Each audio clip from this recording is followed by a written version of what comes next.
We're reading from Daniel 1:8-21. But Daniel resolved that he would not defile himself with the king's food, or with the wine that he drank. Therefore he asked the chief of the eunuchs to allow him not to defile himself. And God gave Daniel favor and compassion in the sight of the chief of the eunuchs. And the chief of the eunuchs said to Daniel, I fear my lord the king, who assigned your food and your drink. For why should he see that you were in worse condition than the youths who are of your own age? So you would endanger my head with the king. Then Daniel said to the steward, whom the chief of the eunuchs had assigned over Daniel, Hananiah, Mishael, and Azariah, test your servants for 10 days. Let us be given vegetables to eat and water to drink. Then let our appearance and the appearance of the youths who eat the king's food be observed by you, and deal with your servants according to what you see. So he listened to them in this matter and tested them for 10 days. At the end of 10 days, it was seen that they were better in appearance and fatter in flesh than all the youths who ate the king's food. So the steward took away their food and the wine they were to drink and gave them vegetables. As for these 4 youths, God gave them learning and skill in all literature and wisdom, and Daniel had understanding in visions and dreams. At the end of the time, when the king had commanded that they should be brought in, the chief of the eunuchs brought them in before Nebuchadnezzar. And the king spoke with them, and among all of them none was found like Daniel, Hananiah, Mishael, and Azariah.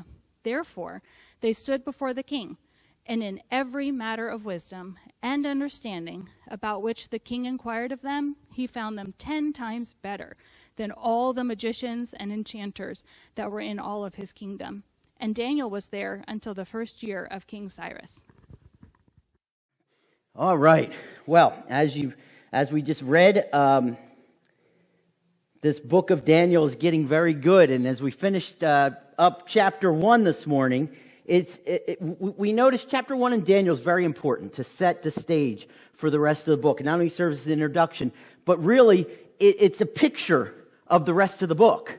It just repeats now these themes that we learn in chapter 1 throughout the rest of this book as Daniel is living as a stranger in a strange land. Now, our journey began last week. We looked at the first 7 verses. And the first 7 verses are a little different than what we find this week. In fact, all seems to be going wrong after the first 7 verses. Everything seems to be against God and his people, kind of like our world today, isn't it?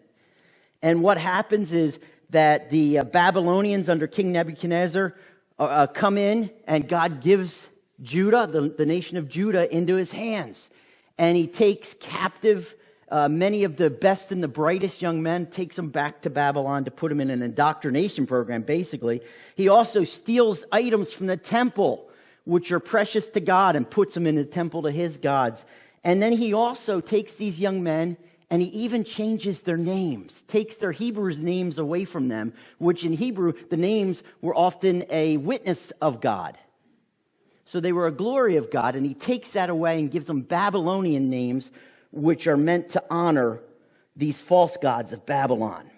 And among these captives that are taken, these young men, are 4 young men in particular, and they're about 15 years old, and we're told their names Daniel, Hananiah, Mishael, and Azariah.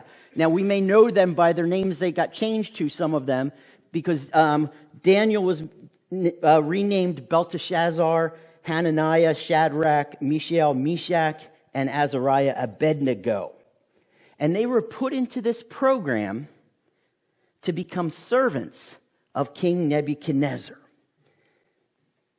And added to this, or as part of this, what we saw last week was this, and it helps us understand our passage this morning. In verse 5, it says, and as part of this program, the king assigned them a daily portion of the food that the king ate and of the wine that he drank. And they were to be educated or indoctrinated, really, for 3 years. And at the end of that time, they were to stand before the king. So far, Daniel, he's kind of been taken out of all of this, right? And we see what's happened up through these first 7 verses. It's all about what's been done to God's people and what's been done to God, right? Daniel has been taken away, taken into captivity, and God's name and his honor has been defiled. However, beginning here in verse 8 this morning, we discover how not only these young men, but also God responds. So verse 8 is very important because now comes the response to all the evil that's going on around them. And what it does is going to help us respond in our world when we feel like everything is kind of falling down or against us and against God. How do we respond? Well, it gives us a clue here in verse 8.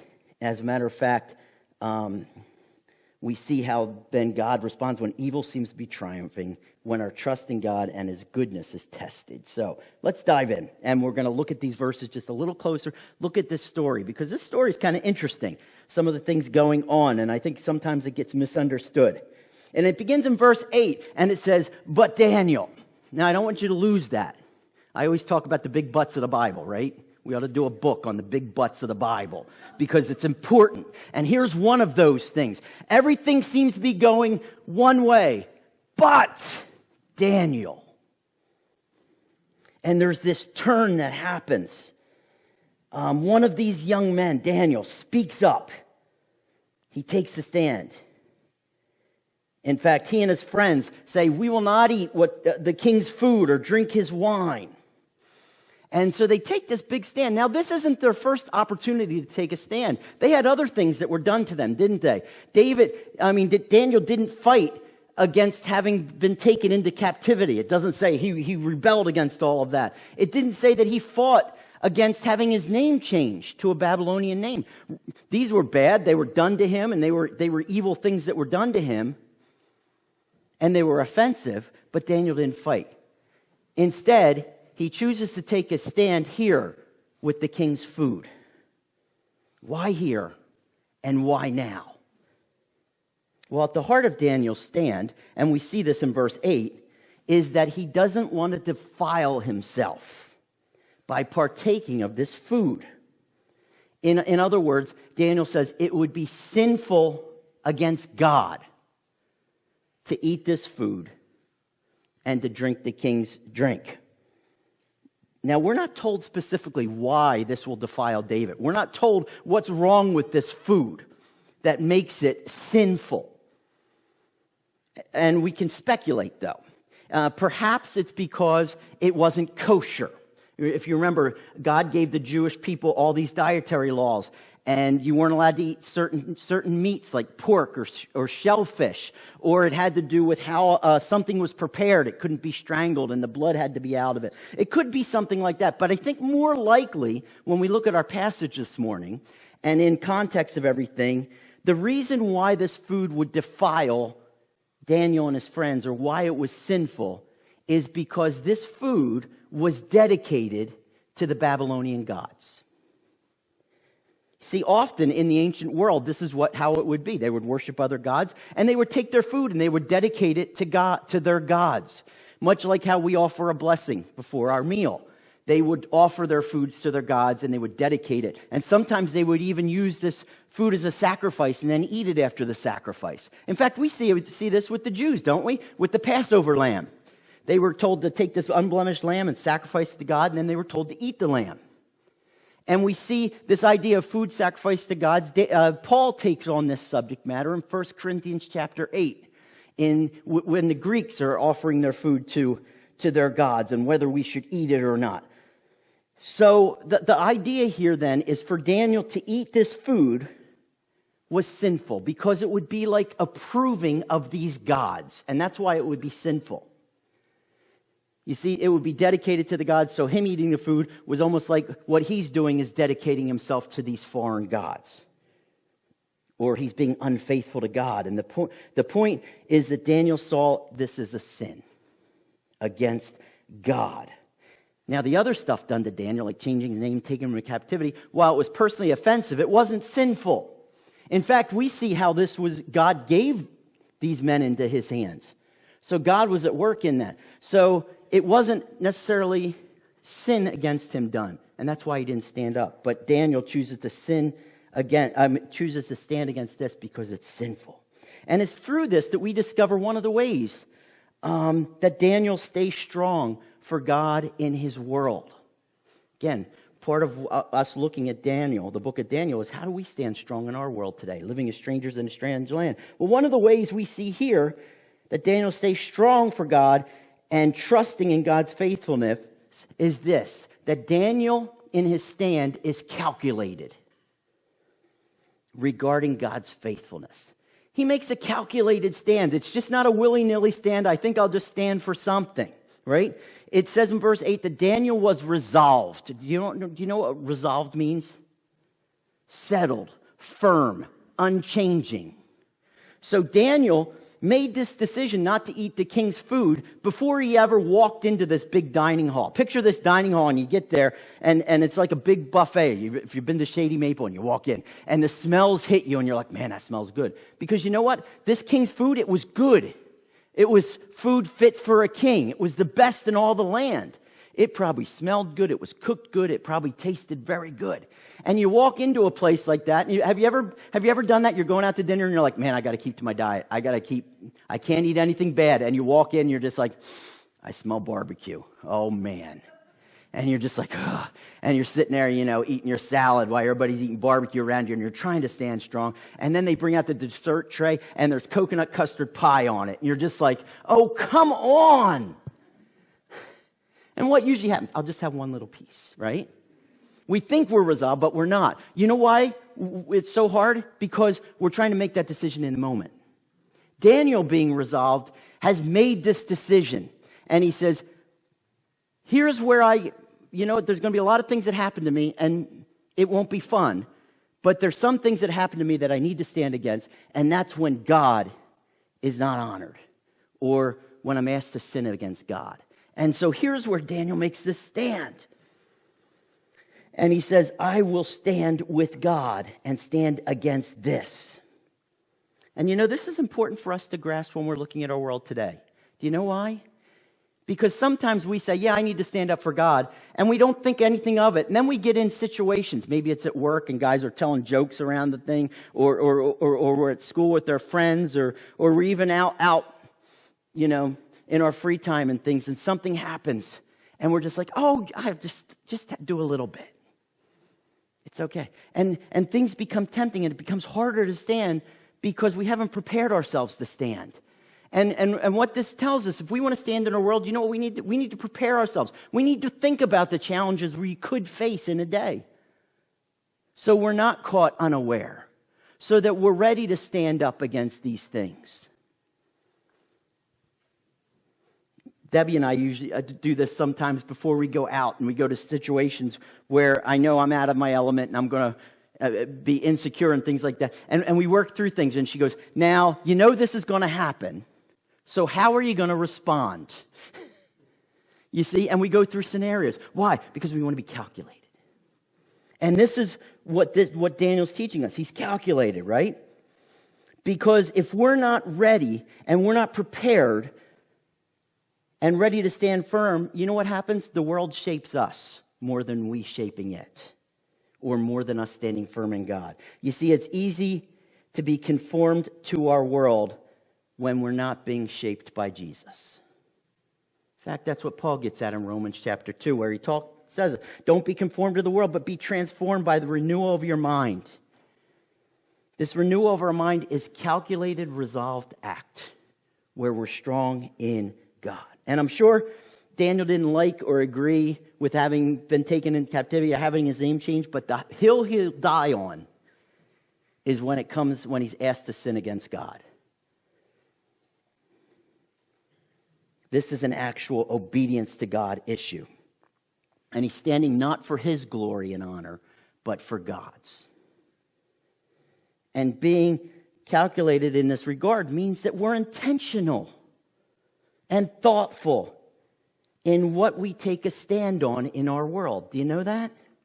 You see, sometimes we sometimes the church gets into this, where we take a stand for everything, whether it's biblical or not. Sometimes it's just things that we're offended by, and we take on everything, and every hill we will die on. Do you know what happens when you die on every hill?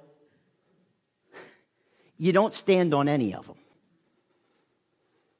One of my favorite authors, Steve Brown, as he's getting older, he's in his 80s now, and he says, the older I get, the less hills I find that I'm willing to die on, but the more likelihood that I will die on one of them. And what he's talking about is I'm being more resolved about what's most important. And why we need to know that is because we can't right every wrong. We can't do everything. Rather, we need to be led by God. And we need to know what's important to God and what he's called us to take our stands in those things. Or we just become just loud noise and everything going on that's against, rather than we can be strategically for God and intentional. You see, Daniel's selective in that which he stood for, to make sure his stand was for God and it would point others to him. And when we resolve to stand in that which is most important to God, you know what he's going to do? He's going to direct us. And his faithfulness is going to be seen in us. In fact, that's what we begin to see with Daniel now, as the passage continues. That Daniel not only resolves in his heart, now he speaks up. He speaks up for God here.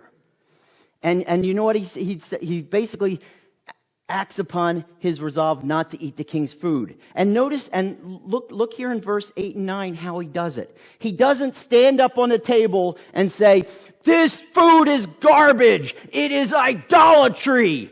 Your gods are nothing and this is evil." He didn't do that, did he? He didn't raise up a riot. He didn't form a peaceful protest, or mostly peaceful protest. He didn't do any of that, did he? He didn't make a big stink about any of this or demand that something happens. Instead, you know what Daniel does? He makes a simple request. And the idea is, it's kind of quiet and it's humble, but he goes to the one who can make the decision, the chief eunuch.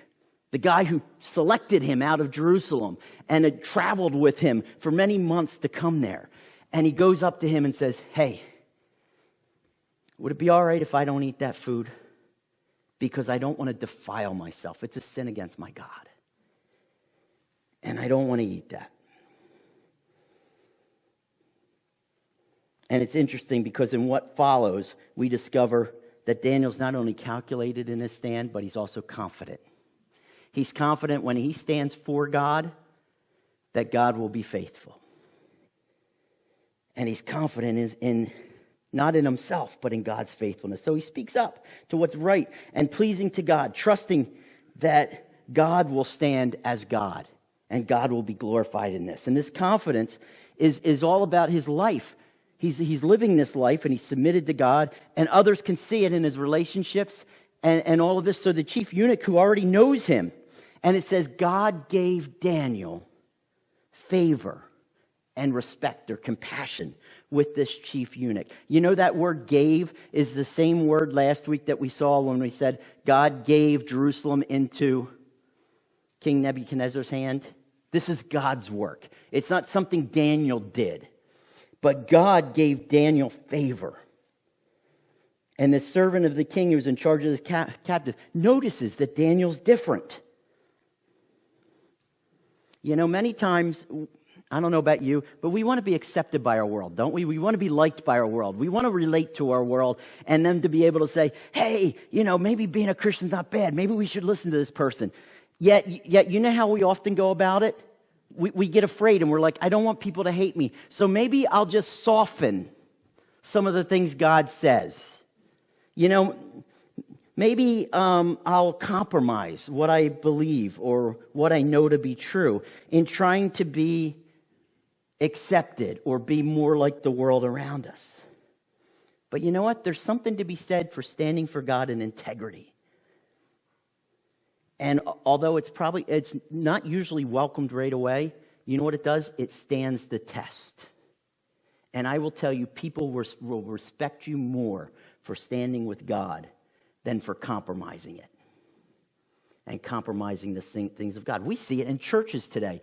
There's churches all around this country and all around the world that are sacrificing, that are compromising God's truth in major areas. And you know what's happening? They're dwindling and they're shrinking and their influence is going away. Yet they're saying, "Well, we want to be liked by the world. We want to be accepted." Well, that's not how you be accepted. You know how you be accepted? You allow God to give you acceptance, and you trust that he will do that, and you stand for him. And this is what Daniel's doing. So Daniel doesn't compromise, and he trusts God to give him a voice. And this is exactly what happens, because he speaks to the chief eunuch, and the chief eunuch hears him. This is a guy who is a boss, who's a captor. You know what he could say to Daniel? Just shut up and eat what we tell you to eat. Who are you to tell us these things? He doesn't do that, does he? Instead, he gets personal with Daniel. He says, listen, Daniel, I understand what you're saying, but you put me in a really bad spot here. Because if you do this and you're going to look worse, then the king's not going to come at you, he's going to come at me. And I'll lose my head.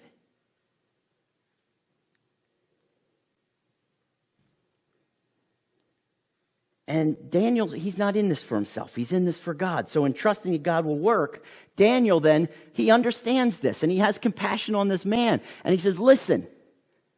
And he takes the steward, who's kind of the person that brings the food. And he takes the steward and he says, let's do a test.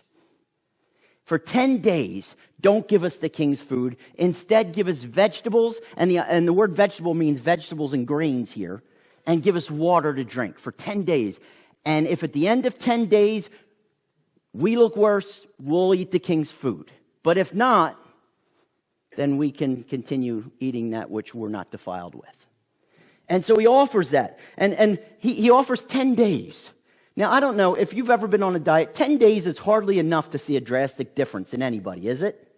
I mean, we can lose a little water weight and things, but you don't see. Why does Daniel give him 10 days here? Why not give him a month? Because it's a 3-year program, but he gives them 10 days. Why does he do that? We're going to talk about the significance of 10 days in a minute. But I want to get to this, though. Daniel offers this as a compromise. And he offers it as something that this guy's going to take because he knows God is faithful. And he knows God's going to work. And he's doing this for God's glory, not for his own. Now, real quick. You might have gone online and you hear the Daniel diet and all these things, you know. There's nothing magical in eating vegetables and grains rather than meat. As a matter of fact, later on in Daniel, we know that he eats meat because he goes on a fast for 30 days of meat. So the idea isn't that there's some magical thing that makes this more healthy than the king's. It's not about health here. Now, sure, eating vegetables and grains is good for you, but that's not the point of this test and this point of this example. Rather, there's something spiritual going on. And there's something significantly spiritual because his confidence is in God. And when we place our confidence in God, God proves faithful. As a matter of fact, that's what Jeremiah says. He says, blessed is the man who trusts in the Lord, whose trust or confidence is in the Lord. He's like a tree planted by water that sends out roots by the stream and does not fear when heat comes, for the leaves remain green, and is not anxious in the year of drought, for it does not cease to bear fruit. Isn't that cool? So Daniel is like, doesn't matter what we eat here. God's going to prove faithful. So they go through this test. And after merely 10 days, not only don't these 4 guys not look worse, they look better, which is unfathomable. Now, it says here that they were better in appearance and fatter in flesh. This doesn't mean that they became chunky here. This is a sign of health. So for all of you looking at this, say, see, vegetables make you fat. You don't have to eat vegetables. That's not what it's saying here. Okay? Fatter means healthier. In this context, okay? And they looked better than everybody, all the other young men in this program. So the steward says, well, then I'm not going to have you eat the king's food, and you can continue eating this diet. And for the next 3 years, they continue in this way. You see, God's way is proven best, and they continue to get this special food. Again, it's a supernatural work of God that happens here.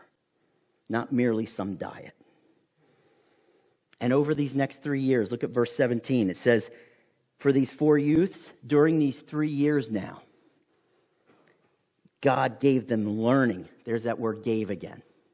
Again, they're not earning this. God is giving it to them. them learning and skill in all literature and wisdom. So they're learning, even in this government indoctrination program, they're learning and they're gaining wisdom, not just parroting back some things that they've been given. And Daniel, for Daniel's part, he's even given spiritual discernment in dreams and visions, which, as luck would have it, in our passage we look at next week, this is kind of important. But it's as they continued to stand for God, God remained faithful. And this is what we discover then. Not only was Daniel in his stand calculated and he was confident in God, but he's also committed in standing for God's faithfulness here. You see, the stand for God concerning this food, it's not a one-shot deal. Do you ever do that? You say, I'm going to stand for God, and then you're like, whew, I did it. Now, I get to take a break for a while and live like I want because I took this stand over here and I'm good for a while. No, this is something that just started and it continues on because he's committed to standing for God. And Daniel and his friends continue standing for God over the next 3 years through their education. And God blesses them and he leads them. And while they're learning, the Babylonian gods and the culture is not corrupting them. Instead, God keeps growing them, and he keeps growing their influence. As a matter of fact, look down at verse 21. For Daniel, this influence and this commitment lasts another 70 years. Through 3 different empires. It says Daniel continued on to the first year of Cyrus the king of Persia. So Daniel lasts through the Babylonian Empire. They thought they were the best. God says, no, I'm the best. And Daniel stays. The Medes come in. They say, we're the best. And God says, no, I'm the best. And Daniel remains. Then Cyrus of Persia comes in. And God says, I'm still the best. And my hand is still on Daniel. Isn't that cool? And so Daniel has 70 years of influence through 3 different empires. You see, standing for God and his faithfulness, again, it's not a one-time event.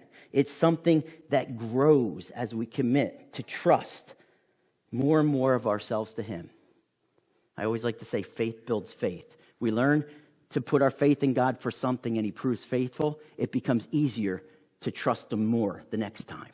And then as he proves faithful, it becomes easier to trust him more. See, great acts of faith don't just come out of the air. They grow. And we grow into our faith in God in that sense of placing our faith in him. And this commitment, it's not about Daniel being rewarded or his friends being rewarded. Their commitment is in honoring God and his ways. Now, did God take care of Daniel and his friends? Yeah, he did. Right? He blessed them and he protected them and he gave them influence. But do you know what we're going to find out through Daniel? It wasn't easy and it wasn't safe. And it wasn't smooth. These men, they faced certain death in many decisions. They faced stands they would need to take that they took alone. And it also meant them sharing hard truth with some people that didn't want to hear it and weren't used to hearing it. Yet these men committed themselves to standing with and for God because they knew God is faithful, worthy, and true. And he's worthy of all worship. You see, through Daniel's stand, God shows that he's more than faithful. Not only to Daniel, he proves that he alone is God. Do you remember what was happening at the beginning of chapter 1? Everything was set up to say, your God is nothing. And look what happens at the end of the chapter. God says, I stand alone. I am the only true and worthy God. And that's what he's saying through this chapter, that these youths are taken away and they're vulnerable, yet they trust in God and God makes them pillars of wisdom, integrity, and influence. And while the Babylonians try to mock God and take his pieces of worship out of the temple and defile them, what's precious to him, God shows, no, this is what's precious to me. And he shows that their gods are nothing compared to him. And in his faithfulness, God shares his worth. And the judgment by the end of this chapter is clear. God stands alone. We want to live in our world that's not our home, a world that's evil and seems like it's against us. Do you know the best way we live against it? Is we stand for God in his things because God stands alone. And as we'll see in Daniel, and as we go through the book of Daniel, we're going to see this all through it. That empires rise and empires fall. And then even in visions Daniel has, and he looks and he says, these empires will continue to rise and they'll continue to fall. And at the end, it's going to be God and God alone who reigns. Because this is the judgment. Now, told you I was going to get back to the 10. I almost forgot. So Daniel asked for this 10. And how do we know this is about judgment? Well, Daniel asked for 10 days, right? And he says, hey, we want this test to be 10 days long. Why would he ask for such an obscure number? Oftentimes, when we look at numbers in the Bible sometimes can mean something, and especially when we see it more than once. And in this chapter, we see two examples of the number 10. We see not only this 10-day test that they put forward, but then at the end of the 3 years, Daniel and his friends are brought before Nebuchadnezzar. Nebuchadnezzar is a panel, and he's asking them questions. He's quizzing them and talking to them in Babylonian language and asking all these questions, and they're being tested.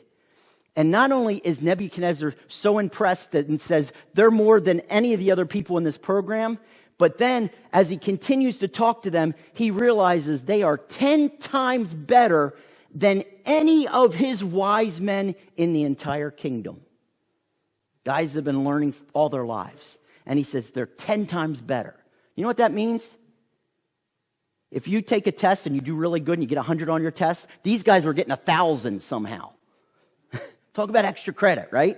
And they're going through this and they're 10 times better. Well, what is it with this number 10? Is it literally 10? Yes, it is. But there's a meaning to it. You see in Scripture, and we see the number 10 a few other times. What are some places we see 10 in Scripture? Let's do a little quiz. 10 Commandments. Okay. Any other place we see 10? The tithe. What else? The plagues in Egypt. Remember the plagues? There were 10 plagues in Egypt. There's also 10 days between a feast, the Feast of the Trumpets and the Feast and the Day of Atonement. It's where they call the people to come to God and they find forgiveness. Do you know what the thing that ties all of them together? Through the 10 Commandments, God has proven that he is right, he is holy, and he alone is good. The 10 plagues prove what? That you had these Egyptian gods, God stands alone. Right? The tithe. We give the tithe to God, and what does God do? He proves faithful. Right? You see, this is all about proving, but it's all about judgment. 10 in Scripture is a number of judgment. Here is the judgment of the matter. The verdict. God alone is God. So when Daniel says, give us 10 days, he doesn't know he's doing it. God's saying, I'm giving you 10 days because they're going to see that God alone is God. And there's no way they can say it was just the food.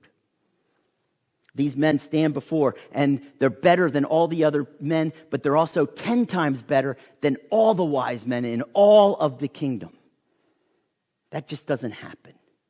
You see, it proves that God stands alone.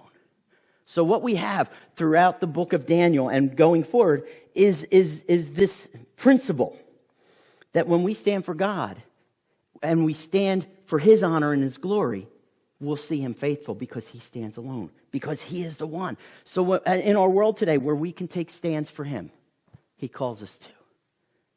And these aren't stands for our honor, they're stands for him. You see, God's faithfulness is best displayed in us when we act faithfully for his glory and not our own. Do you know that? So when you take a stand this week, and we take all kinds of stands, make sure it's for God's glory. Make sure it's for his ways. Because when we stand for him, he proves faithful. He will be seen as the only one worthy of worship. And again, as we go through the rest of the book of Daniel, we're going to see this. And we're going to continue to see how this faithful God is proven true, mighty, and alone worthy so that, like Daniel, we can live faithfully as strangers in a strange land, right? And we can impact our world. So that's what this is all about. It's not a diet. It's standing for God and His way. That we can do that as well. So let's pray.